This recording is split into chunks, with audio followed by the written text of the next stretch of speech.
Donnie and Dolly. The team is supported by ableauctions.ca. Closing your business? We can help.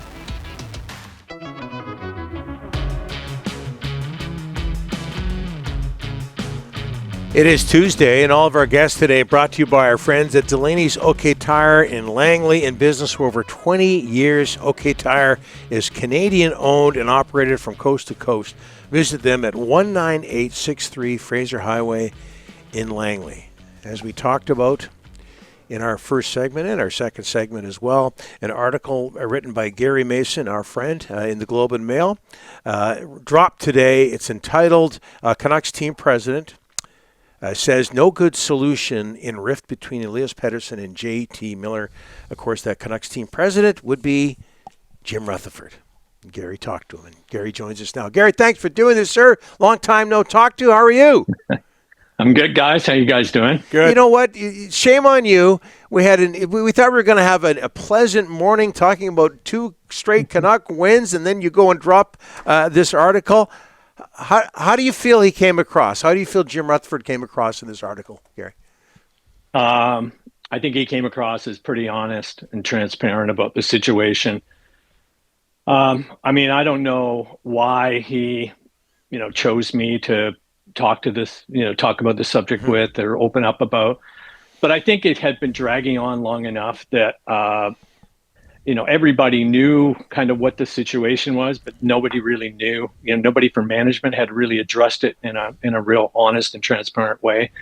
So we had a pretty forthright discussion, as the article would demonstrate. And I think that I've been in the media long enough that I know how this works. And people will say, well, look, this thing has been going on. This has been sort of the elephant in the room for like literally months, and increasingly becoming a bigger and bigger issue around the team. Somebody needs to address it in a forthright way. And then, of course, as soon as somebody does address it in a forthright way, people get crucified, the poor guy, for talking and opening up about it. So anyway, yeah, as a journalist, you do these interviews and you come home and you listen to, your tape and you realize, wow, he really did say a lot. And so I was kind of pleased with the way it went, needless to say. He's been around for a long time. Obviously, Gary, I'm not sure if he's seen anything like this, but what was your sense of his frustration level? Well, he's pretty even-keeled guy. I mean, he doesn't really betray his feelings very easily. I mean, I've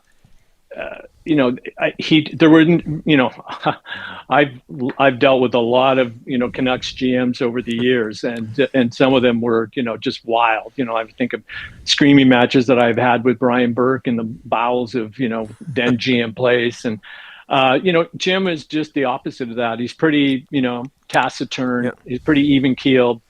But I think reading between the lines, I think he's at his wit's end with this situation. I think, as the article states, there were times throughout the last few years, obviously this thing has been percolating for a long time, where they thought they had the situation under control, and then it would fester again, and then they'd get it under control. And I think, after last year's run, they thought that this was all behind them, and then it surfaces again. And it's just become a big distraction for the team. And that's no great revelation. Obviously, something like this is going to be a distraction to a team, hockey team. Dressing rooms are pretty close, small units. And, so something like this is bound to affect the players. So, yeah, I can't see how he wouldn't be at wit's end. I mean, not least of, all for the reason that this has put the franchise and the hockey team in an impossible situation. I mean, there's no way you can move these players and win those trades. I just don't see how it's possible. And you know what? One of the things that caught my eye, Gary, was when he said he wants a center in return, but it might not even be a second-line center. Like, Gary, people in this city want a return on these players, but they don't realize he's not dealing from a position of strength. I mean, to not even get a second-line center, that would be devastating, Gary. Yeah, well, exactly.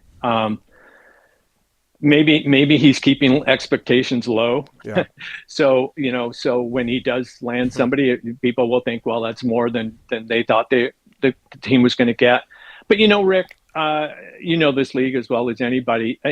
Anybody who thought they were going to move Pettersson or Miller and get somebody very similar in return, it's just impossible. Like the trades like that just don't exist in the NHL anymore. I mean, there's so many teams looking for the same thing.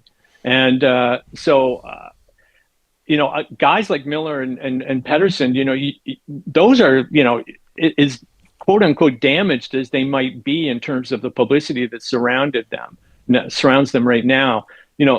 There's not many teams in the league that wouldn't want either of those players. So, I mean, I don't think that he's dealing from a position of complete weakness, but I mean, I think people, better keep their expectations pretty modest because it's a really lousy situation. I think as he said, I think you won't even know the end result of this saga maybe until even next year, because they'll probably get some assets in return that they're going to in turn flip for somebody else. So, I mean, the final resolution might happen in the summer, it might happen next year. You don't know, but there's like maybe one or two steps beyond a trade that, like it's sort of like the Bo Horvat situation, that's like, you look at that and say, okay, well, it ended up, ending up in Filip Hronek. And so you'd look at, in that way, it doesn't seem so bad. But at the time, it thought a lot of people would saw Bo Horvat walking out the door for not much in return. So anyway, so you have to be patient in terms of, analyzing the final result of any trade. Gary, another quote that, the Miller-Pettersson drama has impacted the entire team, and that includes the owner. And Gary, he's got to be sitting back, the owner, and going, what the heck is going on here? Well, I mean, I haven't talked to Francesco Aquilini about this situation, but I have to think that he's known about it for a long time.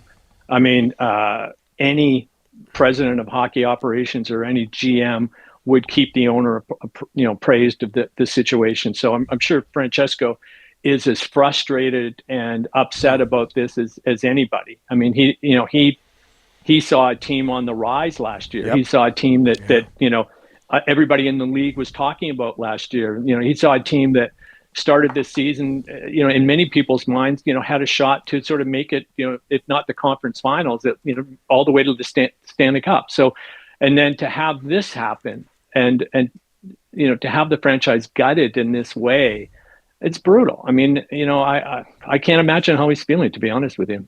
Speaking of feelings and being gutted, how about a gut feeling after having talked to Jim Rutherford? Who do you think's more likely to be dealt, Miller or Pettersson, or do both of them go, or do both of them stay? Gut feeling on that, Gary. Yeah, I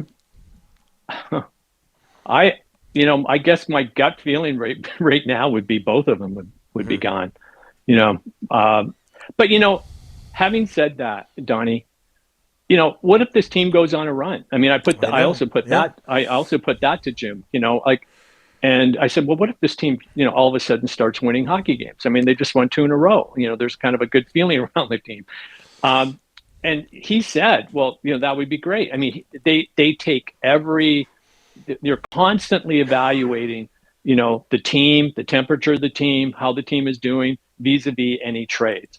Like he said, in the article, he really doesn't want to trade either of the players. He doesn't want to have to be in this position.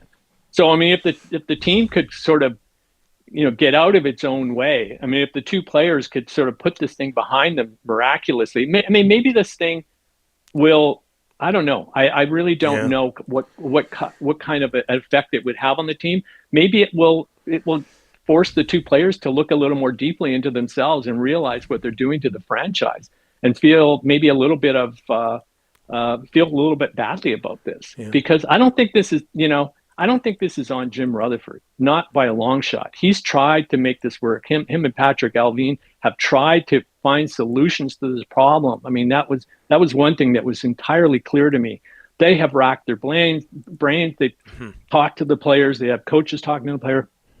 And it just hasn't resolved itself to a degree that will allow the team to, flourish in a way that it needs to. So I don't know. Maybe it could have a positive impact on the team. I just don't know.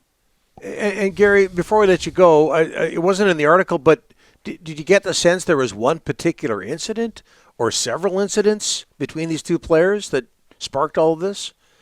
Yeah, no. I mean, that's one thing, Donnie, that we don't know. It's like, what does this look like? Inside. What does this feud look like? How does it manifest itself? Have there been screaming matches in front of the players? I just don't know. We don't know.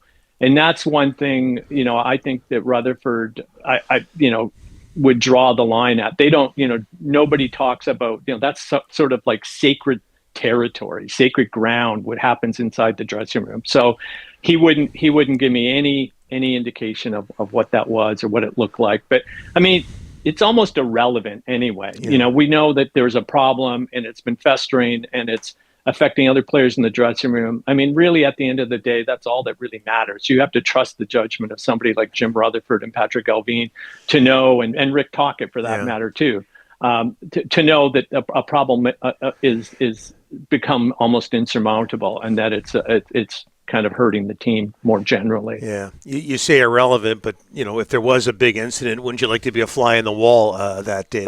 There's so much curiosity there. Don't get me wrong, Donnie. I'd love to know what it is, but those details weren't really forthcoming. Well, Gary, Rick and I always say this. To this day, you are a must read writer, and going back to the days with the Vancouver Sun, and we can't thank you enough on short notice for joining us today. Great work today. Okay, thanks a lot, fellas. I really appreciate it. You bet.